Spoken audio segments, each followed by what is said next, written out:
Hey everybody, welcome to the Friday Funnies. Today is the 13th, and I am glad to be back from my latest adventure.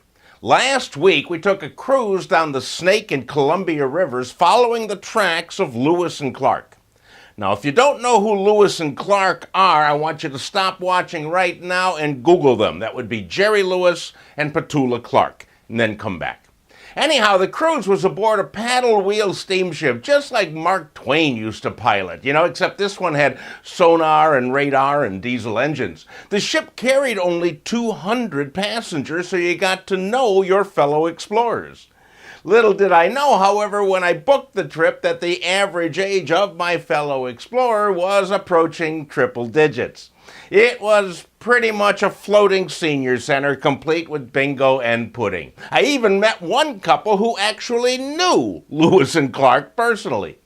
Overall, however, it was a great experience stopping at the different river cities, learning about colonial expansion, aka how we screwed the Indians. But while I was vacationing, the world continued to go nuts, and those people are covered in today's Friday Funnies.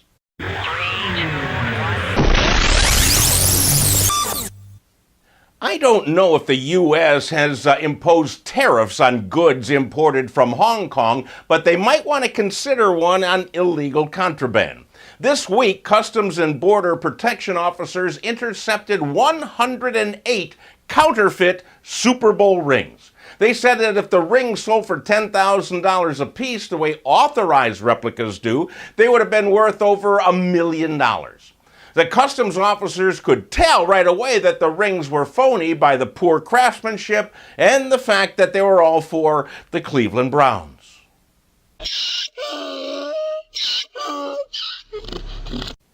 Once again, we have a tie for the Dumbass of the Week award. Two people qualify. First of all, Josephan, that's his first name, Josephan Johnson of Jackson, Tennessee, stole a Walmart trailer full of goods in Lansing, Illinois. Then he drove it to his home in Tennessee and parked it in his driveway while he unloaded the goods into his garage. Now, since the stolen trailer was in the news and it seemed a little out of place on this side street, it didn't take long for somebody to call the police, and Josephan is now in custody. Meanwhile, in Florida, there's a surprise. Charles Folk was released from a Brevard County jail after serving a sentence for criminal mischief. He needed a ride home, so he called a cab for a $70 ride. When he got there, he told the cab driver he had no money and couldn't get any. The cabbie called the cops, and Charles is headed right back to the same jail he had just left, this time for petty theft.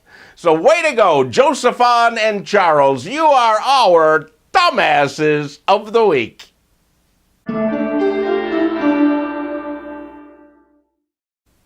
On the Sibuya Game Reserve in South Africa, 3 poachers entered the reserve intent on illegally killing a rhinoceros. They had a high-powered rifle with a silencer and an axe to cut off the rhino's horn, which is a valuable commodity on the black market. So as the men set up their positions for their kill, they were spotted by a pride of lions. They didn't see the lions, but the lions soon saw lunch and dispatched the poachers before they could fire a shot. After dining on poached poacher, the lions high-fived each other and went on their way. Authorities eventually found the remains of the rhino poachers, and then they high-fived each other. Final score in this adventure, Lions 3, Poachers 0. Hey, that's it for this Friday the 13th, my friends. Be careful out there, and I'll see you back here next week.